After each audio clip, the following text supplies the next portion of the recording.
Hola, ¿cómo andan? Esperamos que se encuentren muy bien. Soy Julieta Zarnisky y en esta nueva clase vamos a hablar del manguito rotador.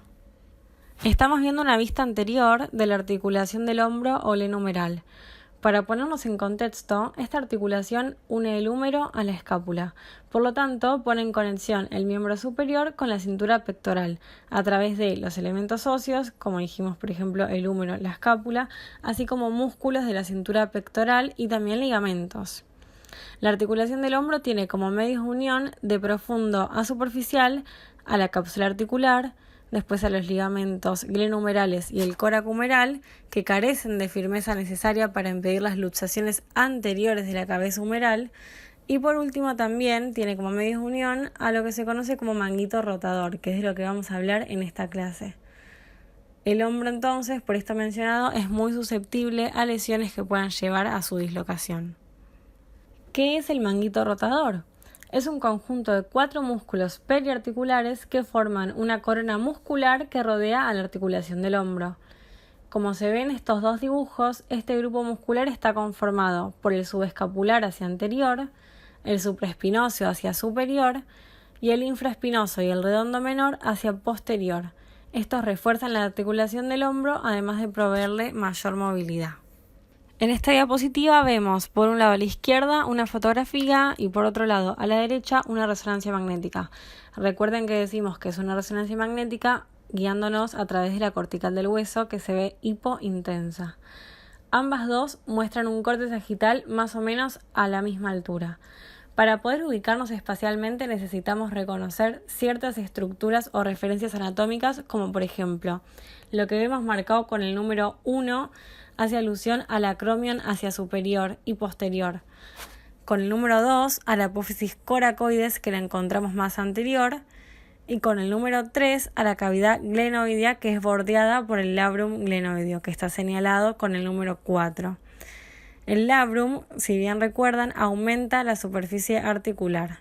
Entonces, de esta forma es más fácil poder reconocer a los músculos que forman el manguito rotador una vez ubicadas estas estructuras.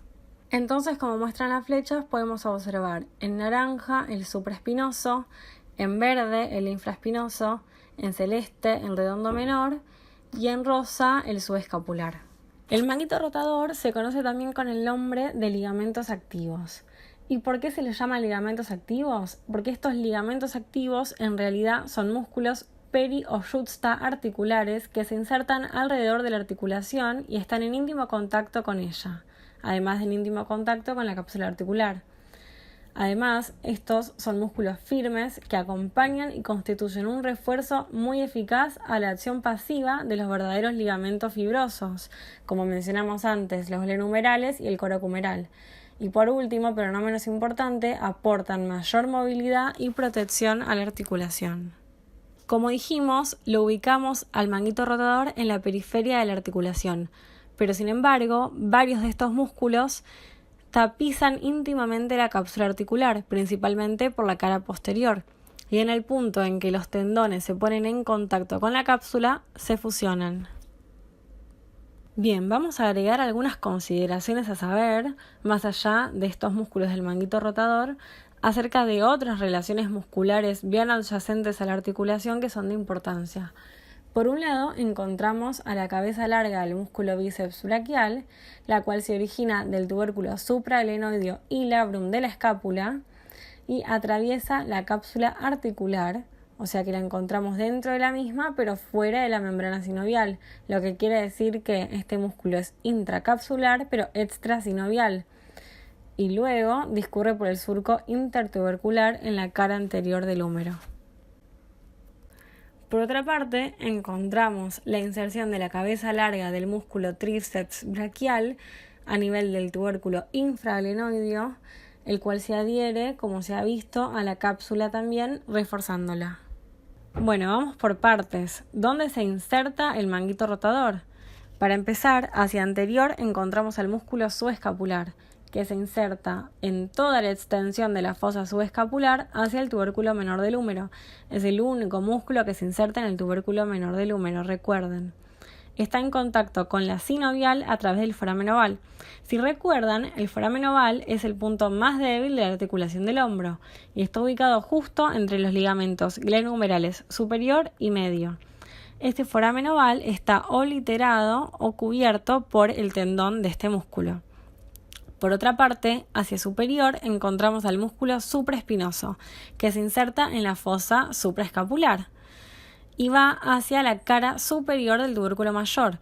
Quiero aclarar que el tubérculo mayor presta la inserción de estos tres músculos que voy a hablar a continuación: supraespinoso, infraespinoso y redondo menor. Por lo tanto, el supraespinoso se inserta en la parte más superior del tubérculo mayor.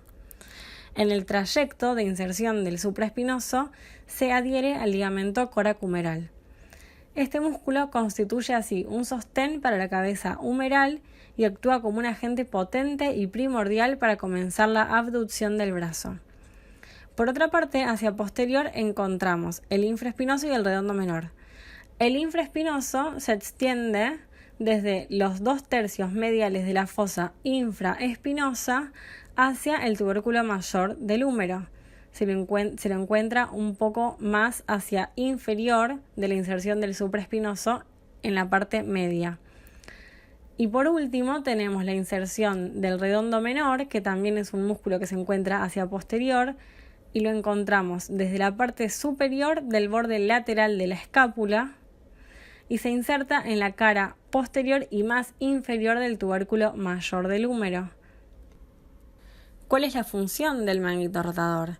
Como generalidad, el manguito rotador va a actuar como rotador medial o como rotador lateral.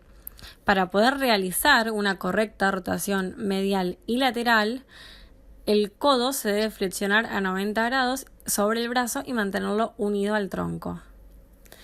Entonces, hablando un poco de biomecánica, la abducción es la separación del brazo del tronco o de la línea media hacia lateral, y la aducción corresponde al movimiento contrario de retorno a la posición anatómica o hacia el tronco o hacia medial. El músculo subescapular es aductor y rotador medial del húmero. Además, contribuye a fijarlo en contacto con la cavidad glenoidea en los movimientos del hombro y su tensión limita, por supuesto, la rotación lateral.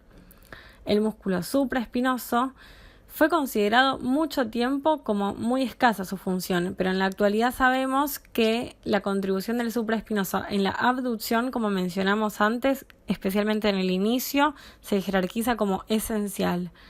Y por otra parte, el infraespinoso y el redondo menor son principalmente rotadores laterales y leves aductores del húmero. Contribuyen igualmente a aplicar y mantener la cabeza humeral contra la cavidad glenoidea en el curso de sus movimientos, y como el precedente, o sea el supraespinoso, desempeñan la acción de un ligamento activo para la articulación glenohumeral.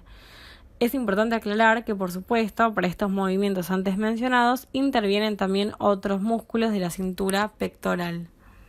Con respecto a la irrigación del manguito rotador, las arterias circunflejas anterior y posterior del húmero constituyen un círculo periarteriolar alrededor del cuello quirúrgico del hueso, de donde parten ramas para la articulación y para estos músculos periarticulares.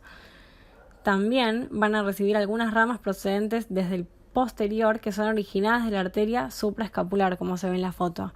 Esta arteria llega a la fosa supraespinosa pasando por encima del ligamento transverso superior de la escápula. Y con respecto a la inervación, se originan básicamente de las ramas del plexo braquial, que es lo que tenemos muy cerca. El supra e infraespinoso son inervados por el nervio supraescapular, que, al igual que la arteria, pasa por la escotadura de la escápula por debajo del ligamento transverso superior. El músculo redondo menor está inervado por una rama del nervio axilar y el músculo subescapular por los nervios subescapulares que no se observan en estos dibujos. ¿Qué pasa si tenemos una lesión en el manguito rotador?